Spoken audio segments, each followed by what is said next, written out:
Assalamualaikum warahmatullahi wabarakatuh. Di sini saya akan mempresentasikan sejarah dan teori perekonomian, mata kuliah Ilmu Pengantar Ekonomi. Dosen pengampu Bapak Dr. Andes Syahril S.T.MM. Selamat menyaksikan. Perkenalkan, nama saya Salsa Putri Aisyah Nurrahman dari Program Studi Administrasi Publik Fakultas Sosial dan Humaniora dengan nomor NIM 2102111072. Sejarah perkembangan ilmu ekonomi. Ilmu ekonomi adalah ilmu yang mempelajari tentang bagaimana memenuhi keinginan manusia atau masyarakat demi tercapai kemakmuran.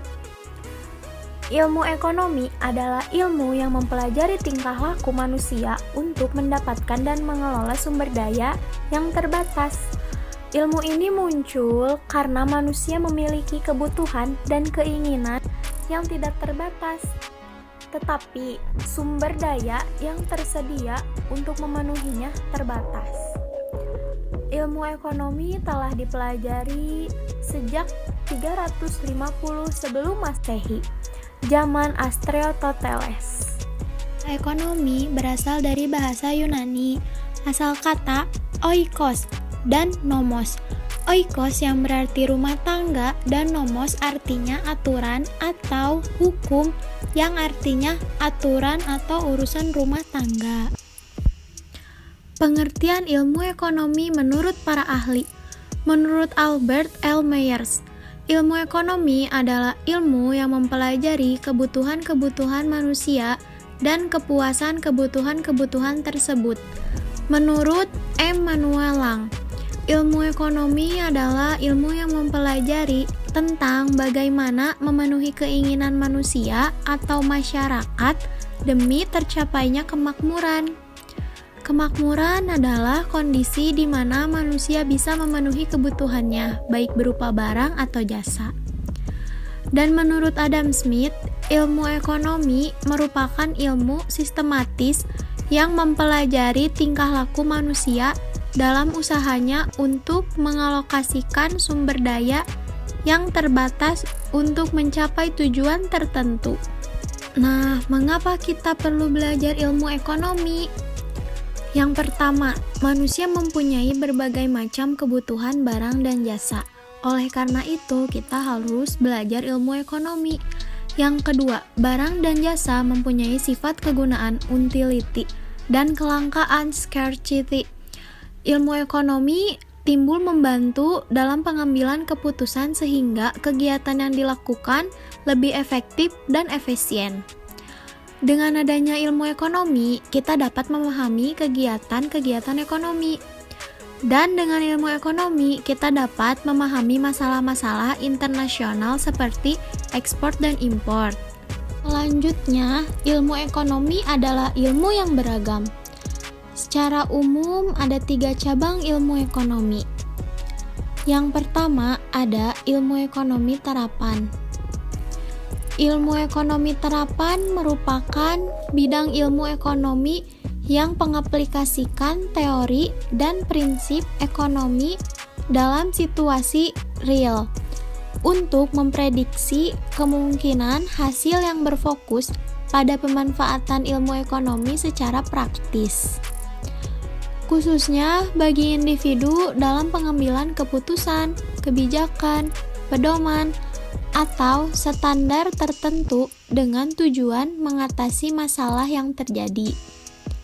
Ilmu ekonomi ini biasanya menggunakan studi kasus dan statistik, contohnya dalam lingkup perusahaan, ekonomi moneter, dan perbankan. Yang kedua, ada ilmu ekonomi deskriptif. Ilmu ekonomi deskriptif sebagai ilmu ekonomi yang menggambarkan bagaimana keadaan perekonomian di masyarakat saat itu. Ekonomi deskriptif sendiri memaparkan data-data dari beragam fakta serta fenomena yang terjadi. Ilmu ekonomi mengkaji berbagai gambaran dan kondisi perekonomian. Data yang terkumpul bersifat variatif dan berupa angka, grafik, kurva, ataupun bentuk penyajian lainnya. Dan yang ketiga ada ilmu ekonomi teori atau disebut juga ilmu ekonomi makro dan mikro. Ilmu ekonomi makro merupakan ilmu ekonomi yang fokusnya kepada ragam kegiatan yang berhubungan langsung dengan ekonomi. Tujuannya tentu saja mencapai sasaran makro, yaitu menjaga stabilnya harga serta keseimbangan perdagangan internasional. Ekonomi makro juga bertujuan mencapai full employment, meratakan distribusi pendapatan, dan menjaga stabilitas dalam hal nilai tukar. Pembagian ilmu ekonomi di sini ada yang tadi telah disebutkan, ilmu ekonomi makro, yaitu studi tentang perekonomian secara keseluruhan, agregate, pendapatan nasional, investasi nasional, produksi nasional, dan lain sebagainya. Yang kedua, ilmu ekonomi mikro, yaitu teori yang mempelajari bagaimana sebuah rumah tangga atau perusahaan secara individu membuat berbagai keputusan ekonomi. Merupakan pemecah dari variabel-variabel ekonomi makro. Merupakan teori harga yang mempelajari sumber daya yang terbatas jumlahnya sehingga diperlukan adanya suatu alternatif.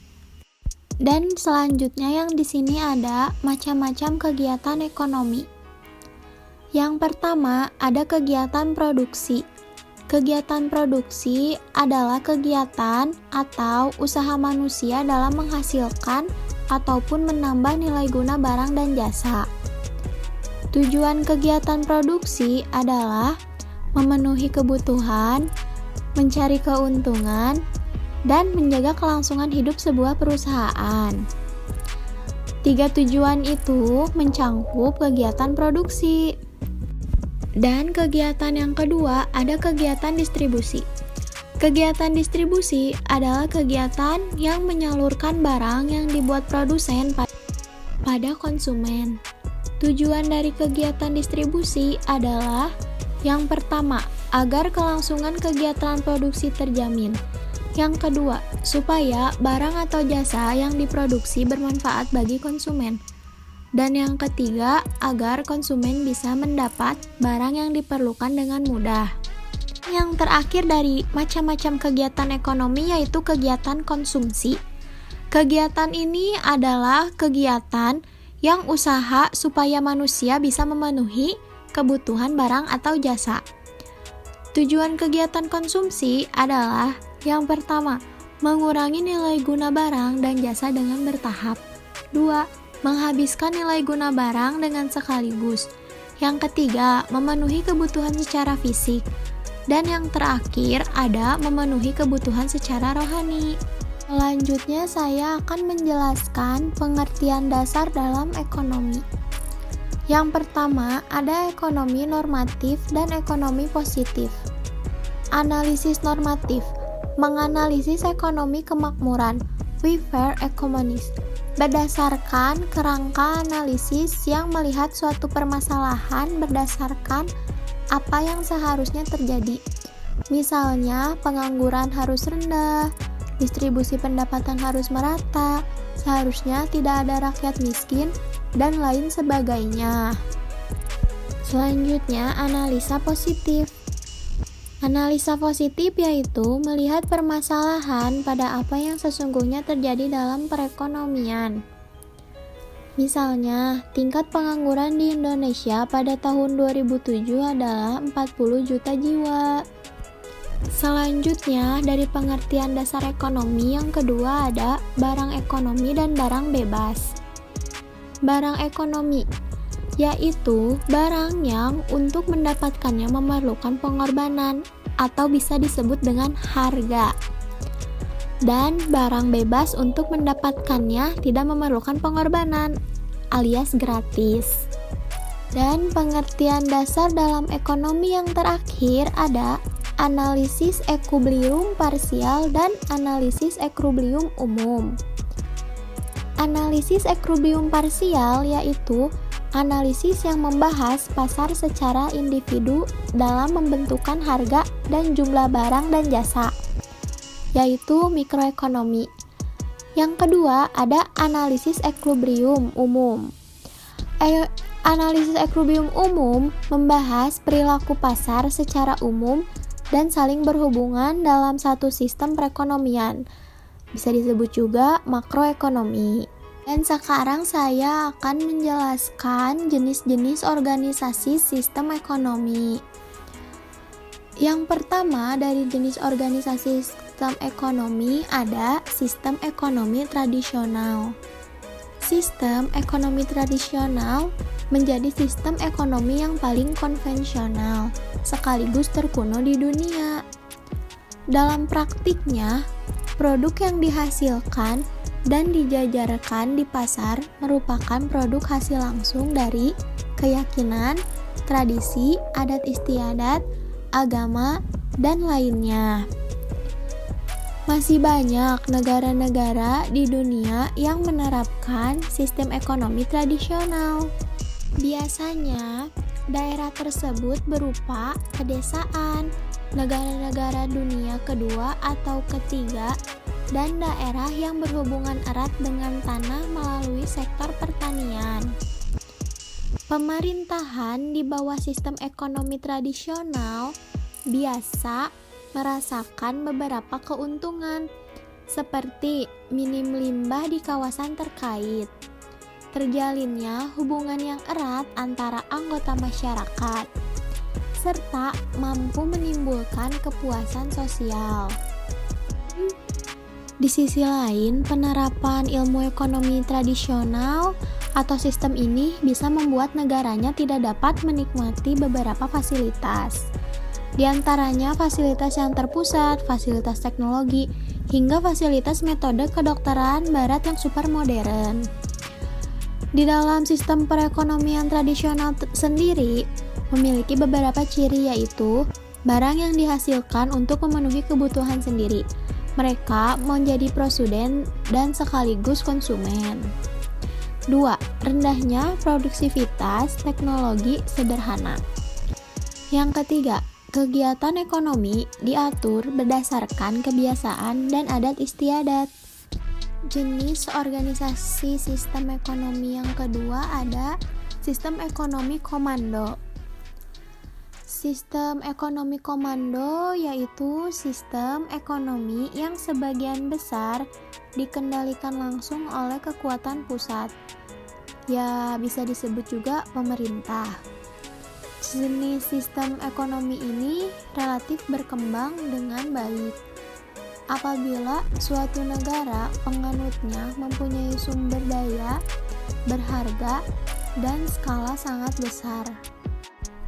Ini pemerintah akan mengatur segala tindakan produksi sumber daya tersebut, termasuk saat perencanaan pengadaan produk, kebutuhan peralatan produksi, hingga fasilitas yang diperlukan untuk pengelolaan sumber daya tadi. Keuntungan utama dari sistem ekonomi ini adalah ratanya pendapatan per kapita masyarakat, harga barang nasional yang lebih stabil, serta terciptanya pasukan yang sehat dari sumber daya milik negara. Namun, pelaku pasar dalam sistem ekonomi komando ini tidak bisa mengembangkan kreativitas secara bebas, tidak memiliki hak atas aset produksi, serta mempunyai keuntungan yang cenderung minim. Dan ciri dari perekonomian komando ini yaitu kebalikan dari perekonomian pasar. Pemerintah sangat dominan dalam menentukan jenis dan jumlah barang yang dihasilkan. Pemerintah juga dapat mendistribusikan sumber-sumber ekonomi kepada seluruh masyarakat secara merata atau secara teoritis. Dan jenis organisasi sistem ekonomi yang ketiga yaitu ada sistem ekonomi pasar.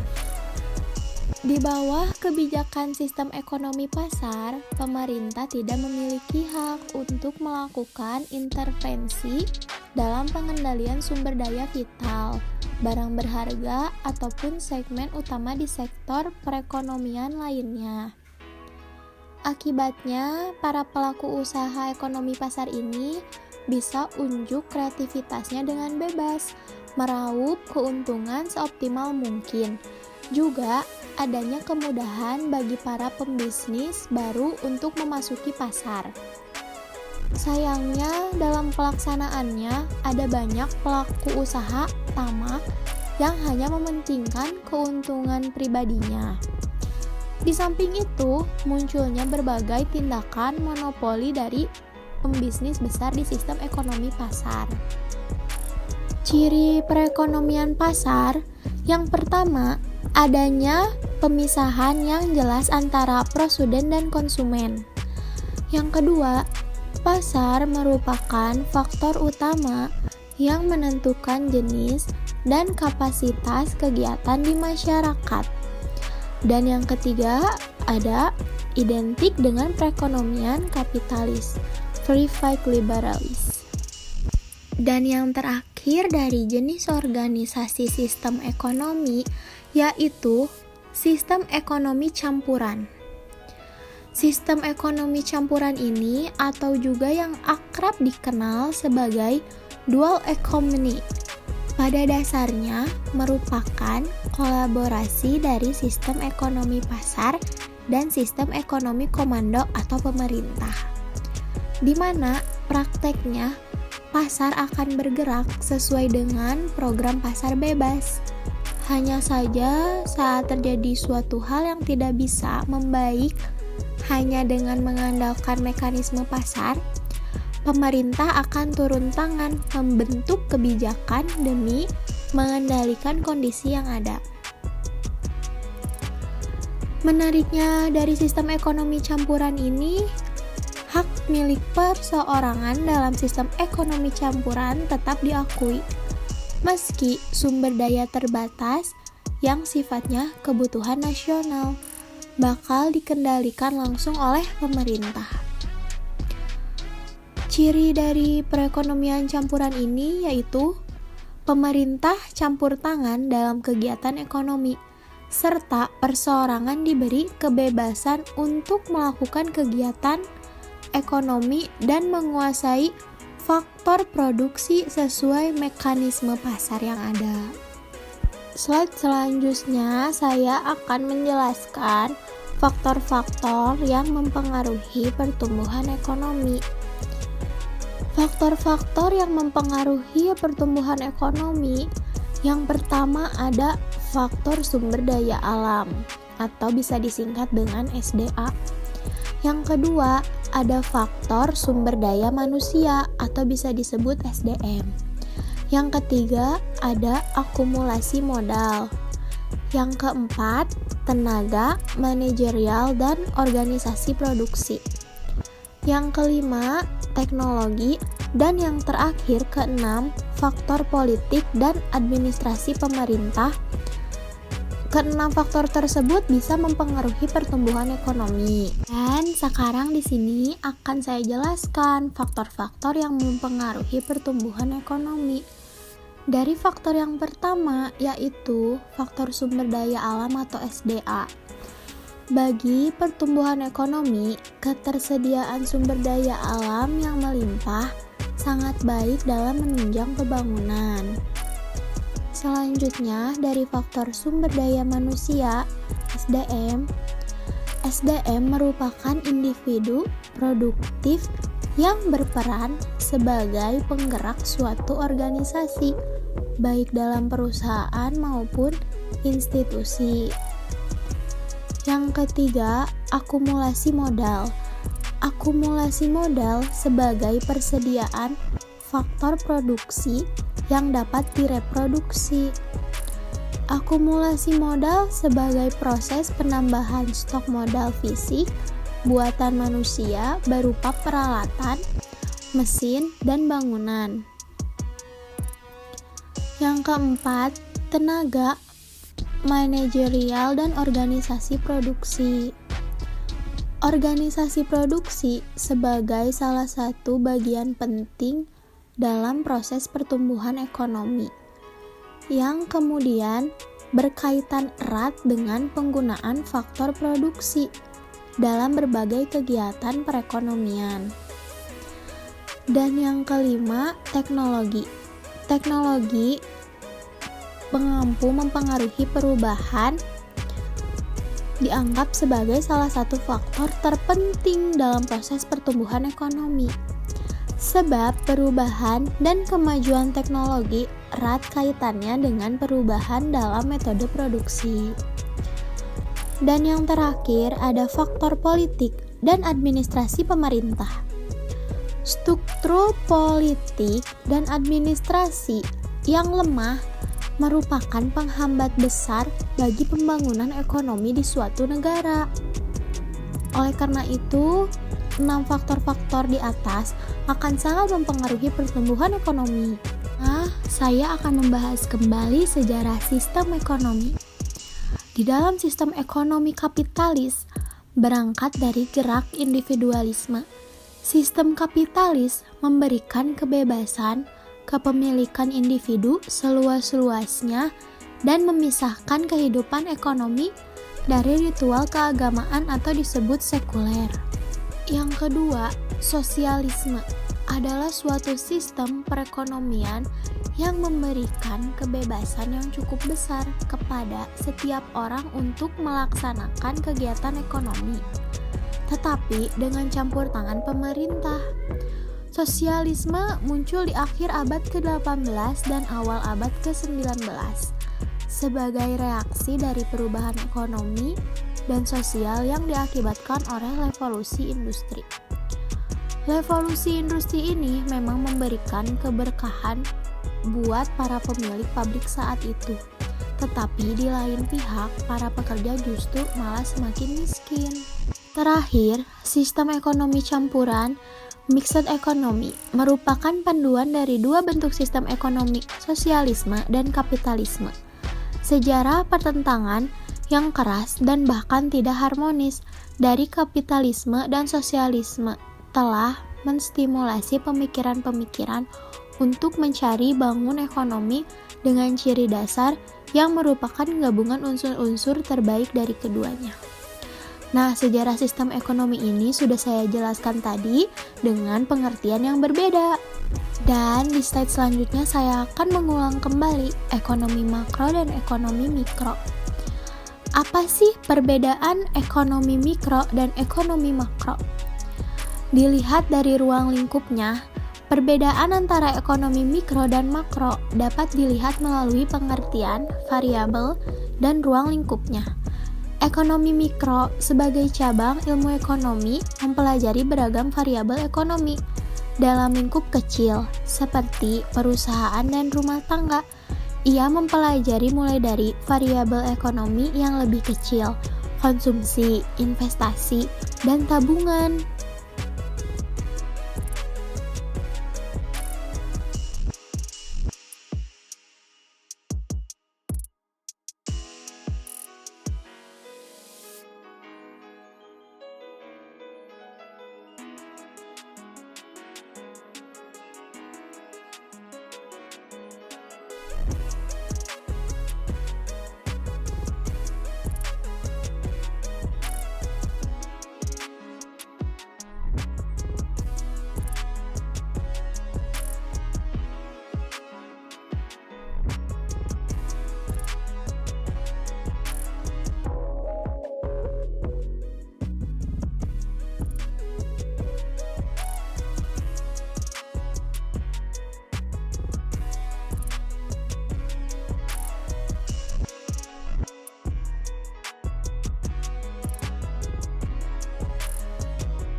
Dan sekarang saya akan mereview apa yang telah saya presentasikan. Yang pertama, ilmu ekonomi adalah ilmu tentang pilihan, ilmu tentang cara pengalokasian sumber daya yang terbatas, ilmu tentang bagaimana cara memenuhi kebutuhan. Dan yang kedua, kegiatan utama dalam ilmu ekonomi ada 3, yaitu produksi, distribusi, dan konsumsi. Yang ketiga, organisasi ekonomi dapat dibedakan menjadi 4 bentuk: perekonomian tradisional, perekonomian pasar, perekonomian pencanaan terpusat atau komando, dan perekonomian campuran. Lalu selanjutnya, ada 6 faktor yang mempengaruhi perekonomian, yaitu faktor sumber daya alam, faktor sumber daya manusia, faktor teknologi, dan faktor lain sebagainya. Dan macam-macam sistem ekonomi. Dan yang terakhir, menjelaskan kembali ekonomi makro dan mikro. Terima kasih. Apakah ada pertanyaan yang bisa saya jawab? Sekian presentasi dari saya. Wassalamualaikum warahmatullahi wabarakatuh. Credits PPT. Presentation PowerPoint by Salsa Putri Aisyah Nurrahman dengan NIM 21021172. Kontak Gmail salsapan2458@gmail.com. Nomor telepon 0857 2364 9353. Instagram Salsa Nurrahman.